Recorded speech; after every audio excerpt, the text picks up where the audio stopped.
Cuaca dingin kan lapar, lapar pasti anaknya makan. Dan makannya tuh biasanya enak yang manis-manis tapi hangat. Hangat, apa dong kira-kira idenya? Pie. Oke tuh. Pie gimana? Boleh. Ada apa yang memang dengan pie? Jadi setiap tanggal 23 Januari ternyata warga Amerika Serikat ini merayakan Hari Pie Nasional, selengkapnya dalam Today's History.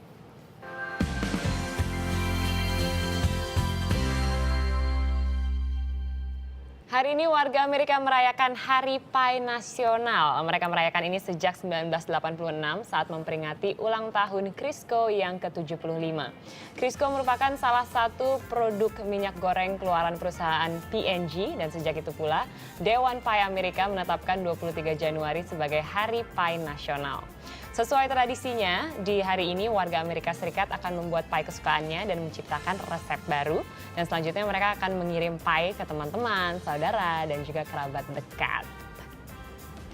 Nah, itulah Hari Pie Nasional. Tapi kalau ngomongin pie, ternyata Amerika sangat-sangat besar gitu ya, industri pie-nya. Dan mereka tuh banyak sekali jenis-jenis pie. Tapi ternyata saya baru tahu kalau pie itu jenis-jenisnya juga ternyata melambangkan personality kita. Really? Kayak kopi gitu ya? Iya, seperti kalau espresso gimana, latte gimana? Coba. Jadi gini. Sebentar, kalau Adrian apa? Tanya dulu, favoritnya apa pie-nya? Ya saya apple pie. Apple pie. Marisa? Cherry chocolate pie. Ya, cherry chocolate pie nggak ada. Kalau taro ada nggak? Taro pie ada nggak? Taro pie. Taro pie nggak ada. Nggak ada. Udah, apple Jadi pie dulu apple deh. pie ya. Apple Apple pie. pie. Oke, saya memberikan nanti Marisa chocolate pie aja ya. Yes. Oke. Kalau apple pie itu artinya independent, realistis, dan compassionate. Pas banget ya kan? Oke. Oke, kalau Let's eat apple pie Marisa. after this. Kalau Marisa chocolate pie berarti you're loving. Oh, seperti dia memang aslinya cocok ya. loving. Sweet, thank you guys. Kalau Oke, pakai harus. cherry berarti lebih manis lagi mungkin. Loving and caring. Kalau mungkin. Shanas? Kalau saya suka apple pie juga, independent, realistis dan compassionate. Ya kita sama Seru atas juga. dulu. Mantap. Jadi kalau mau nyari apple pie ini ada juga di Bogor tuh yang terkenal tuh. Di Jalan iya, Pangrango iya, di depan iya. Hotel Mira tuh. Itu juga ada salah satu kuliner top Bogor adalah pie. Dan juga ada satu ini loh, makanan siap saji, tapi dulu banget, nggak tahu siapa masih ingat nggak? Ada Yang depannya digoreng. M yang digoreng tuh, itu juga hits banget kan apple pie-nya. Masih ada. Sekarang masih ada? Masih ada, terus bisa dimakan pakai satu scoop ice cream vanilla. Oh serius? Ini ketahuan penggemar apple pie banget karena dia ngomongin inisialnya M, saya nggak tahu M yang mana ya. M yang belakangnya S itu loh. Tetap nggak ngerti ada, nanti kita ngomong off-air-nya ya. Nah, berasal dari zaman Mesir kuno, resep kue pie kemudian menyebar ke seluruh dunia. Variannya pun banyak, mulai dari yang klasik seperti apple pie hingga inovatif seperti pie mimik wajah.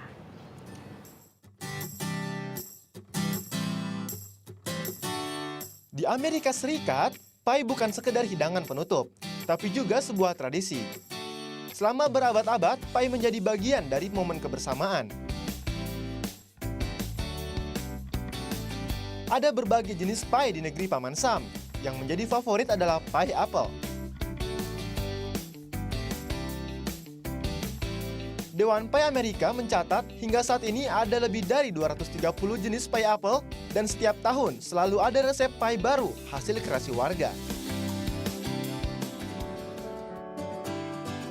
Perkembangan kue pie di Amerika Serikat tidak terlepas dari pengaruh orang-orang Eropa yang bermigrasi ke sana pada abad ke-16. Tahun 1796, Amelia Simon menerbitkan buku resep masakan Amerika yang pertama, American Cookery. Melalui buku ini, Amelia mempopulerkan chicken pot pie, yaitu cawan atau mangkuk berisi sup ayam serta sayuran yang bagian atasnya ditutupi kulit pie. Buku resep karangan Amelia Simon ini menjadi referensi masakan bagi orang Amerika kala itu.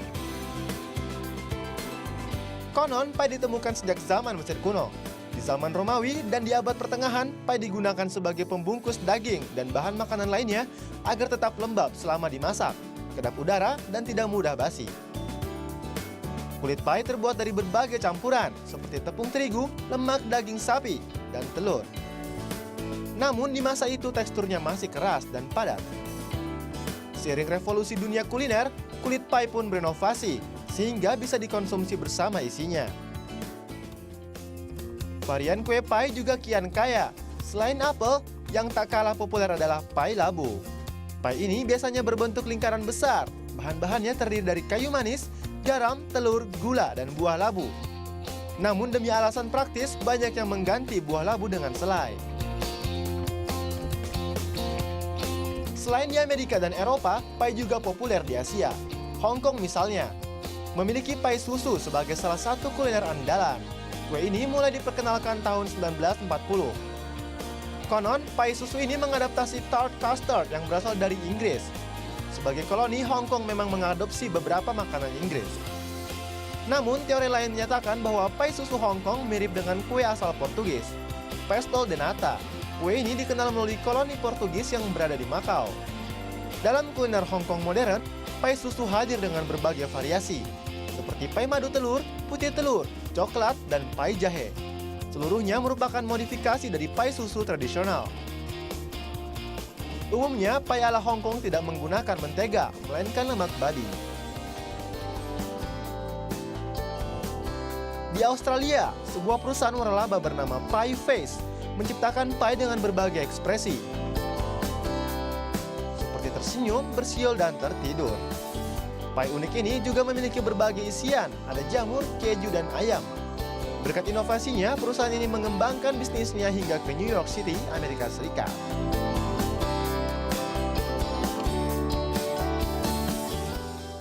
Nah, tadi kita sudah melihat varian pie dan biasanya pie itu kan yang konvensional seperti itu kan, kayak ada piringnya begitu ya, bisa kita makan terus baru kita berikan coklat kah, apel kah, apa.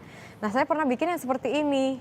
Ini adalah open-faced blueberry pie, kelihatan nggak?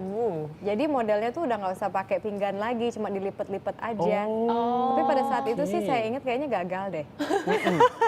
Nggak apa-apa. Nanti attempt kedua mungkin bisa langsung kasih ke kita. Mungkin karena kamu waktu itu nggak membagi. Mungkin ya. Tapi kalau pai itu juga ada pai yang itu loh, yang dari Bali, yang pai susu. Ingat nggak yang agak tipis modelnya Iya, gitu? sampai sekarang saya nggak ngerti maksudnya sensasionalnya di mana gitu. Sama sih, Ya saya kan, juga. karena saya pikir orang-orang kan pada heboh tuh ngomongin, oh pai susu. Kalau misalnya cari oleh-oleh pai susu gitu, terus saya cari, saya makan. Oke, gitu maksudnya nggak spektakuler gitu loh. Bener, lebih enak apple pie sih. Saya lebih pilih apple pie sih. Ya.